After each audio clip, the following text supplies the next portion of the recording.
एक गरीब अनाथ को जनता ने जिताया। कर्नाटक में प्रदीप ने रच दिया इतिहास। जीत के बाद क्या बोले कांग्रेस के ईश्वर। कर्नाटक विधानसभा चुनाव के नतीजों ने कांग्रेस को खुश कर दिया है। 2024 लोकसभा चुनाव से पहले मिली ये जीत कांग्रेस के लिए किसी संजीवनी से कम नहीं है। 224 सीटों में से कांग्रेस ने 135 सीटों पर जीत दर्ज की है। इस पूरे चुनाव में एक खास उम्मीदवार का जिक्र तेजी से हो रहा है। ये कांग्रेस के सबसे युवा विधायक बनकर परिणामों में सामने आए हैं। इस शख्स का नाम है प्रदीप ईश्वर। 38 साल के प्रदीप ईश्वर ने किसी छोटे मोटे इंसान को नहीं बल्कि सूबे के स्वास्थ्य मंत्री के सुधाकर को पटकनी दी है, जिसके बाद प्रदीप का नाम इतिहास के पन्नों में दर्ज हो गया है। Congress party has a strong base in South India, especially in Karnataka. And being an orphan kid and very poor family, Congress party offered me a ticket. And I would like to thank the Congress party. Today an orphan kid won the election. Without any money, it shows that still democracy is alive. What is your future plan? How you work? See, ma'am, for the Congress party Chikballapur district has its unique history. The only district which got 2 Bharat Ratna, the only district which got 3 Padma Shri Padma Vibhushana. So it's a land of the legends. Sir M. Vishwesvaraya born in my constituency. CNR Rao, Infosys Narayana Murthy. That land has such a great history.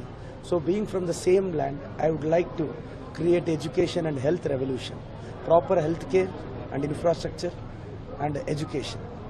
This my intention is to create in another 5 years. चिक्का बल्लापुर से चुनाव जीतने वाले प्रदीप ईश्वर ने कहा कि Congress party का दक्षिण भारत में और खास तौर पर कर्नाटक में एक मजबूत आधार है।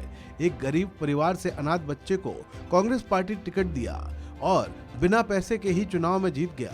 इससे पता चलता है कि लोकतंत्र अभी भी जीवित है। मैं कांग्रेस पार्टी को धन्यवाद देना चाहता हूं। कांग्रेस ने 38 साल के एक कोचिंग सेंटर चलाने वाले प्रदीप ईश्वर को टिकट दिया था। बता दें, कभी प्रदीप के सुधाकर के सहयोगी हुआ करते थे। बिना माता पिता के प्रदीप राज्य के सबसे युवा एमएलए बन चुके हैं। सुधाकर चिक्का बल्लापुर सीट से ईश्वर से 10,642 मतों से हार गए। सुधाकर मुख्यमंत्री बसवराज बोम्मई के भरोसेमंद सहयोगी बताए जाते हैं। ईश्वर परिश्रम एजुकेशन प्राइवेट लिमिटेड चलाते हैं, जो मेडिकल और दूसरी प्रवेश परीक्षाओं के लिए कोचिंग प्रदान करता है। ये कोचिंग एक बार सुधाकर की मदद से ही खोला था। ईश्वर की पत्नी भी उसी कोचिंग संस्थान में पढ़ाती है। चुनाव में प्रदीप ईश्वर ने अपने भाषणों से खूब सुर्खियां बटोरी। ईश्वर अपने भाषणों के जरिए सोशल मीडिया की सनसनी बन चुके थे। एक ऐसा ही भाषण उनका वायरल हुआ था। इस भाषण में उन्होंने खुद को अनाथ 12वीं पास बताते हुए खुद की एक मेडिकल डॉक्टर से तुलना की थी। उनके भाषण का एक हिस्सा देखते हैं कि डॉक्टर जीतता है या डॉक्टरों का शिक्षक भी बहुत वायरल हुआ था। इन चुनावों में कांग्रेस के इस गरीब उम्मीदवार का मुकाबला पैसे वाले नेता और मंत्री से था। सुधाकर के कैंपेन में एक्टर सुदीप किच्चा और तेलुगु हास्य अभिनेता ब्रह्मानंदम जैसे लोग आए थे, लेकिन घर घर जाकर प्रचार करने और मजबूत सोशल मीडिया कैंपेन ने प्रदीप को जीत दिलाई। इस खबर में भी इतना ही। आप बने रहिए वन इंडिया के साथ।